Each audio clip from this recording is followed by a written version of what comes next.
हाँ, तो आज जानना है देशांतर रेखा के बारे में। नहीं, इसके पिछले बार हम बताए थे, अक्षांश रेखा के बारे में बता दिए थे। आज जानेंगे देशांतर रेखा के बारे में।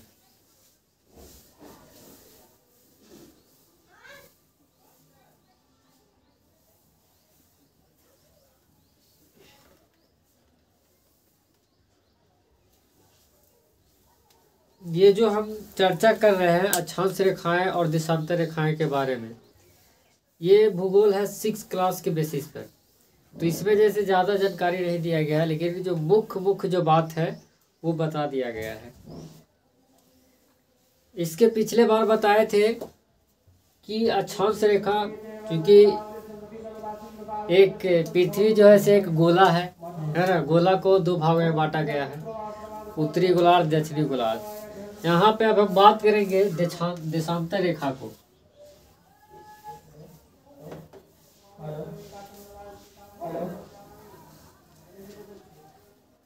तो देशांतर रेखाएं जो है, ये समझिए कि एक अर्ध गोलाकार बनाते हुए चलता है। पिछले बार जो अक्षांश रेखा थे मैं बताए थे, वो अक्षांश रेखाएं जैसे एक वृत्त के रूप में होता था, लेकिन ये जो देशांतर रेखाएं हैं वो एक अर्ध गोलाकार होता है, अर्धवृत्त के रूप में चलता है। और इसका जो ये कल्पना किया गया है, ना कि पृथ्वी पर खींचा गया है ऊपर से नीचे की ओर, ये जो है से निर्धारण किया गया है संगठन के द्वारा, इंटरनेशनल एजेंसी है उसके द्वारा। एक बहस में, एक सभा में ये सब जो है निर्धारण किया गया है, ताकि इस वर्ल्ड में जितने भी देश हैं उसका सही से लोकेशन, उसका समय को बढ़िया से हम लोग पकड़ सकें। ठीक है, तो मुख्य रूप से जो देशांतर रेखाएं होती है वो उत्तरी ध्रुव से दक्षिणी जो ध्रुव है उसको जोड़ती है। ठीक है, अक्षांश रेखाएं जो थी वो पूर्व से पश्चिम की ओर। ठीक है, लेकिन ये जो है देशांतर रेखाएं जो है वो उत्तर से दक्षिणी ध्रुव को जोड़ने वाली, एक तरह से कह सकते हैं कि वो रेखा होता है। ठीक है, अब चूंकि देखिए कि पृथ्वी जो है से एक गोल है ना। पृथ्वी एक गोला है। अब गोला है तो एक हम मान सकते हैं कि वृत्त के समान हो सकता है। ठीक है, अब समझिए कि वृत्त के समान है तो वृत्त में 360 डिग्री होते हैं ना। वृत्त के समान है तो वृत्त में हो जाएगा 360 डिग्री होते हैं। तो ठीक उसी प्रकार से हमारी पृथ्वी जो है से एक गोला है, वृत्त के समान है, तो ठीक उसी प्रकार से इस पृथ्वी पर जो है से 360 जो है से देशांतर रेखाएं खींची जा सकती हैं। ठीक है, 360 देशांतर रेखाएं हैं जो कि अर्ध गोलाकार है। जैसे हम इसके पिछले बार जो बताए थे अक्षांश रेखा की, यहाँ से पूरा होकर गोल होता था। ठीक है,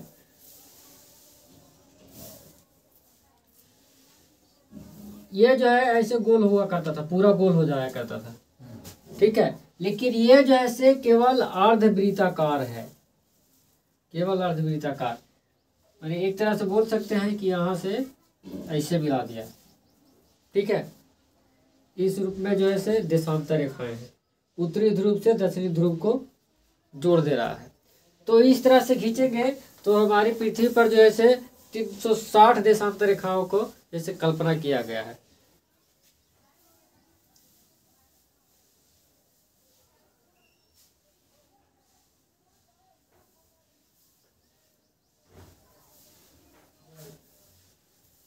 इस तरह से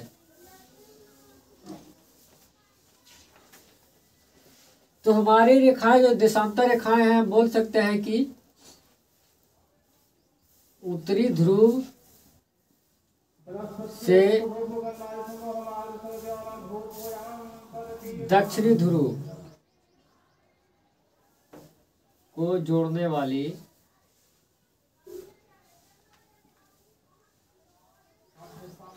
रेखा, जो बोल सकते हैं कि अर्धवृत्ताकार।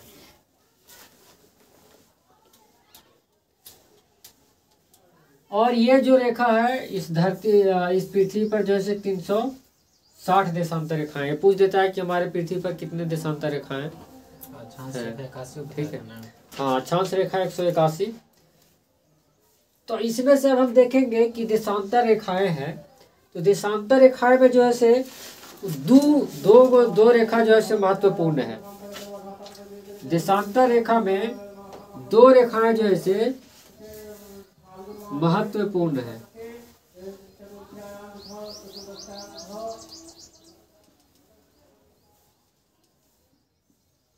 दो रेखा महत्वपूर्ण की बात करेंगे तो जिसमें से है, एक है 0 डिग्री, 0 डिग्री देशांतर रेखा, और एक है 180 डिग्री देशांतर रेखा।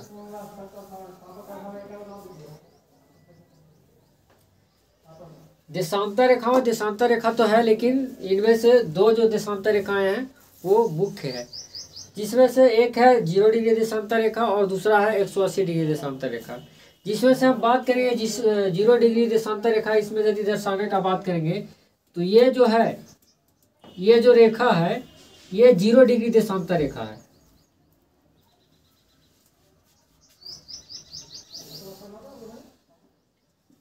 ठीक है, ये 0 डिग्री देशांतर रेखा है। जैसे एक गोला है तो गोला के जो इधर वाला जो आधा भाग है, ठीक है, आधा वाला जो रेखा है वो 0 डिग्री है, और ठीक उसके विपरीत साइड जाएंगे, इस गोले का विपरीत साइड जाएंगे तो वो जैसे 180 डिग्री हो जाएगा। समझ में आ रहा है? मतलब कि एक तरह से हम समझेंगे तो देशांतर रेखा के रूप में एक हम आकृति का लेते हैं, तो आकृति में आ जाएगा जैसे एक संतरा लीजिए। ठीक है, संतरा इसका बेस्ट उदाहरण है।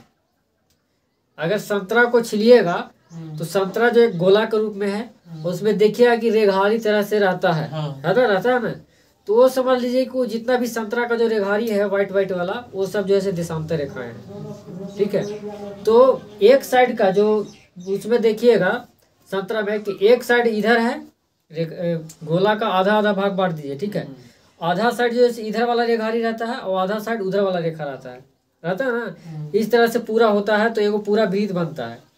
ठीक है, तो ठीक उसी प्रकार से इसमें भी जो है देशांतर रेखा का जो आधा इधर वाला हिस्सा है, आगे वाला, वो 0 डिग्री कहलाएगा, और ठीक पीछे वाला जो हिस्सा रहेगा वो 180 डिग्री देशांतर रेखा कहलाता है। आ रहा समझ में? और ये लोग दोनों मिल के ही जैसे एक वृत्त बनाएगा। जैसे एक कल्पना कीजिए कि ये आधा है और फिर उसके बाद भी आगे उधर साइड पीछे साइड आधा रहेगा, तब ना एक वृत्त बनेगा। समझ में आ रहा है? तो ये जो है ये 0 डिग्री देशांतर रेखा है, और इसके ठीक पीछे साइड वाला जो हिस्सा है वो 180 डिग्री देशांतर रेखा होगा। ठीक है, जिसमें से ये जो है ये 0 डिग्री देशांतर रेखा को हम लोग कहते हैं अंतरराष्ट्रीय। 180 में लिख रहे हैं। हाँ, 180 डिग्री, सॉरी 180 डिग्री जो देशांतर रेखा है उसी को बोला जाता है अंतरराष्ट्रीय तिथि रेखा। ठीक है,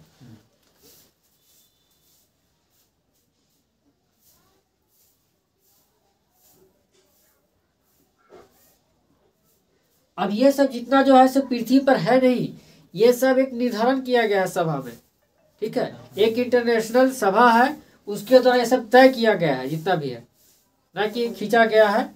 ये मान लिया गया है कि इस पृथ्वी पर जितना भी देश है उस देश से गुजारते हुए एक पृथ्वी का मॉडल है ग्लोब, उसके आधार पर भूमि से पास करते हुए उसको एक निर्धारित कर दिया है कि हाँ यहाँ से यहाँ तक ऐसे जैसे 180 डिग्री रेखा होगा और 0 डिग्री रेखा होगा, उसको निर्धारण किया गया है। तो 180 डिग्री जो देशांतर रेखा है उसी को कहते हैं अंतरराष्ट्रीय तिथि रेखा, और इसको जो है 0 डिग्री जो देशांतर रेखा है इसी को बोला जाता है, हम बोल सकते हैं प्रधान देशांतर रेखा, या कह सकते हैं इसी को हम प्रधान मध्याह्न रेखा।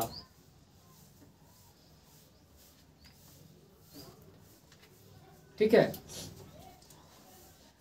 तो इसी को बोला जाता है 0 डिग्री देशांतर को प्रधान देशांतर रेखा या प्रधान मध्याह्न रेखा बोल सकते हैं।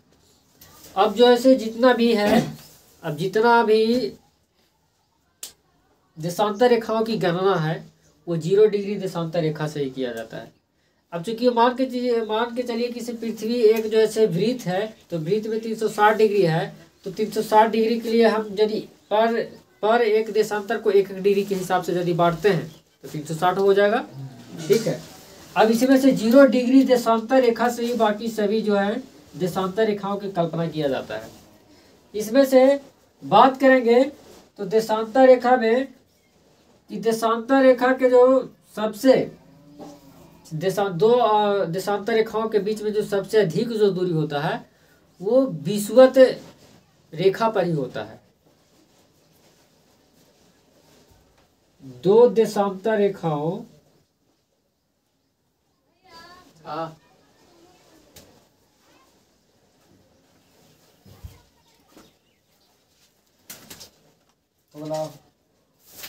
सबसे अधिक दूरी होता है। ठीक है, दो देशांतर रेखाओं के बीच में ही सबसे अधिक दूरी होता है। समझ के देखिए इसको, विषुवत रेखा जो है सबसे अधिक दूरी होगा विषुवत रेखा पर।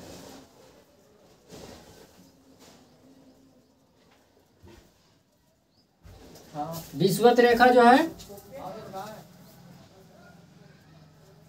ना, ये वाला है।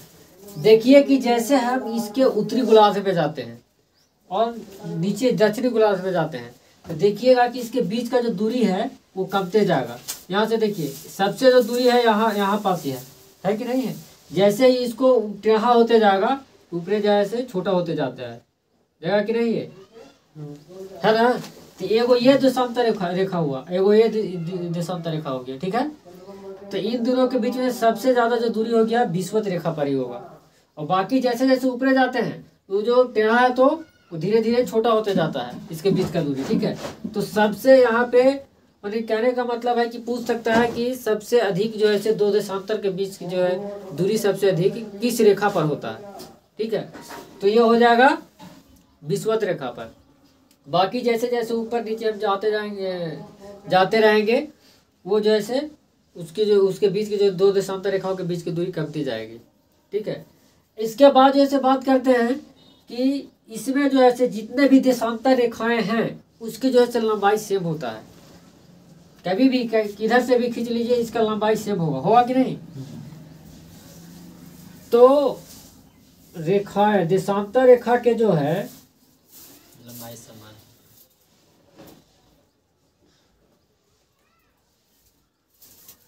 लंबाई समान होता है। ठीक है, तो जितने भी है, और ये जो है दोनों जैसे उत्तरी ध्रुव से चालू होगा तो दक्षिणी ध्रुव पर अंत हो जाएगा। इसको आधा आधा नहीं बांटा गया है, इसको जैसे मतलब उसमें जो था आधा आधा बांट दिया गया था उत्तरी गोलार्ध दक्षिणी गोलार्ध में। ठीक है, लेकिन एक अर्धवृत्ताकार बनाते हुए गोले से चल रहा है ये देशांतर रेखा।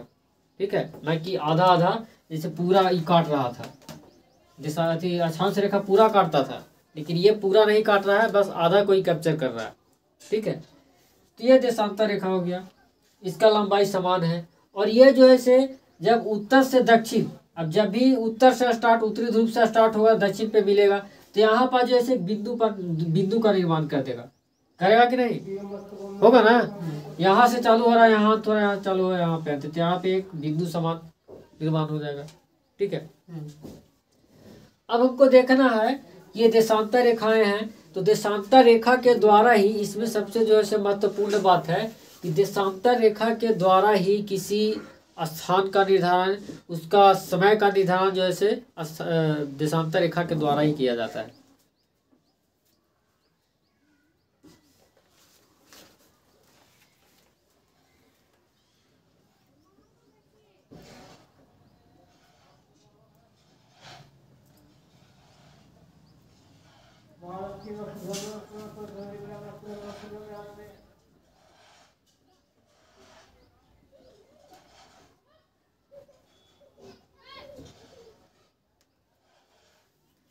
ठीक है, तो सबसे महत्वपूर्ण बात है, इसके द्वारा हम लोग तिथि का भी निर्धारण कर सकते हैं।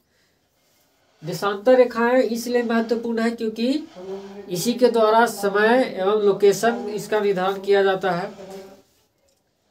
तो इसमें बात करेंगे कि दो दिशा मतलब कि दो देशांतर मैंने हर एक देशांतर रेखा को यदि पृथ्वी पास करती है, ठीक है, तो उसको जैसे 4 मिनट का टाइम लगता है।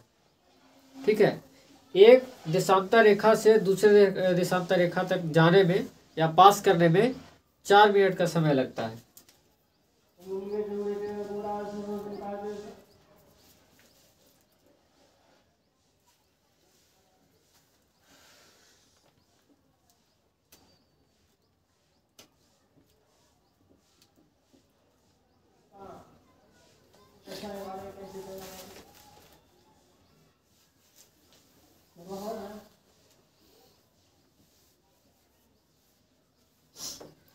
चार मिनट का समय लगता है। ठीक है, देखिए इसमें जो है ये चूंकि एक समझ लेते हैं कि ये पूरा ग्लोब है। ठीक है, अब ग्लोब है तो इसका जो इधर साइड वाला जो हिस्सा है वो ईस्ट हो जाएगा, पूर्व, और ये हो जाएगा पश्चिम, ये होगा नॉर्थ, ये हो जाएगा साउथ। तो इसमें जो है किसी स्थान का जो है समय का निर्धारण या स्थिति का निर्धारण जो है इसको पूर्वी, उत्तरी, दक्षिणी करके किया जाता है। ठीक है, जैसे अगर बात करते हैं कि हमें ये बात की है कि एक जो है देशांतर रेखा पार करने में यदि यहाँ से यहाँ जा रहा है कोई, तो उसको जो है 4 मिनट का समय लग रहा है। तो सोच सकते हैं कि इसी तरह मैंने कि यहाँ से यहाँ जाने में 4 मिनट का टाइम लग रहा है, मतलब कि 1 डिग्री जाने में। ठीक है, 1 डिग्री जाने में हमको पास करने में जैसे 4 मिनट का समय लग रहा है, तो समझिए कि यदि 15 डिग्री हमको पास करना हो तो कितना टाइम लग जाएगा? 1 घंटा। ठीक है, तो 15 डिग्री हमको पास करना है तो इसमें 4 मिनट से हम गुना कर देंगे तो 60 मिनट हो जाएगा। ठीक है, तो 15 डिग्री के अंतर पर हम लोग को जैसे 1 घंटा का अंतर हो जाता है। ठीक है, अब हम बात करते हैं कि यहाँ पास जैसे हम सूर्य को रखते हैं,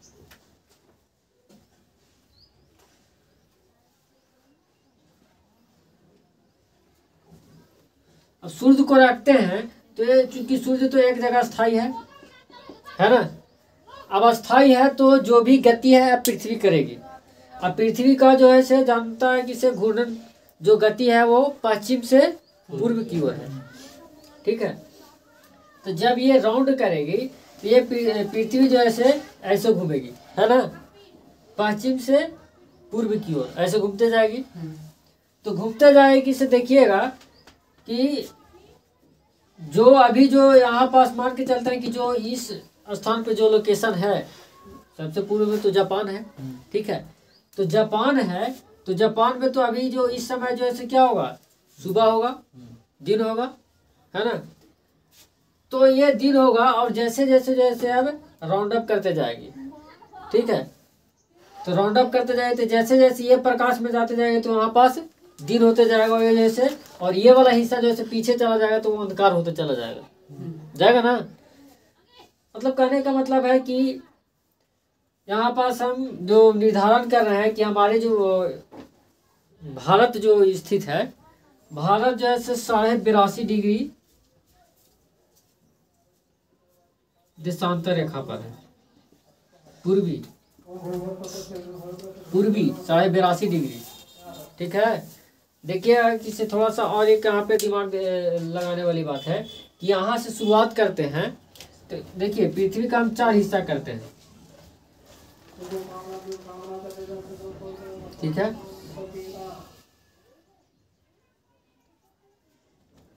देखिए कि यहाँ से स्टार्ट करते हैं तो यहाँ जाने में हमको 90 डिग्री लगेगा ना, ये गोल है। यहाँ से यहाँ जाने में 90 डिग्री और फिर यहाँ से फिर इसके पीछे साइड पहुँचेंगे 90 डिग्री होगा ना, पीछे साइड जाएंगे तो 180 डिग्री। तो ये 90 डिग्री के मतलब कि हम पीछे ही हैं भारत। ठीक है, इस 90 डिग्री के पीछे ही है भारत। तो भारत 82.5 डिग्री देशांतर पूर्वी में है, ये पूर्वी जा रहा है ना, पूर्वी साइड। तो मान के चलते हैं कि इस स्थिति पर है। तो यहाँ से सोच सकते हैं, इसका हम निकाल सकते हैं टाइम। ऐसे मतलब कि जो टाइम है, टाइम का निर्धारण जो है 0 डिग्री से किया जाता है।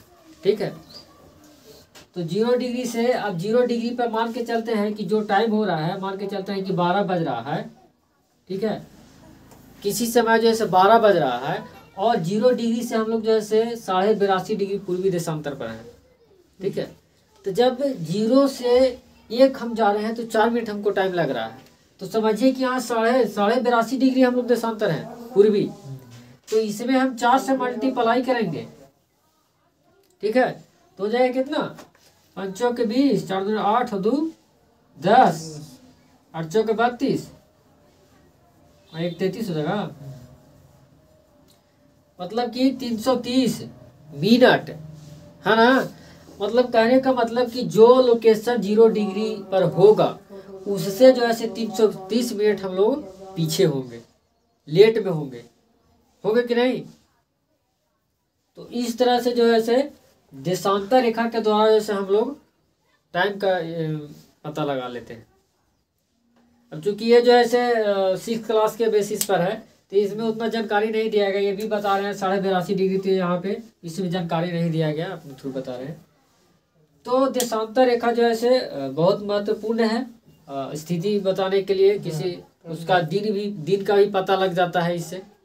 ठीक है, तो ये है देशांतर रेखा।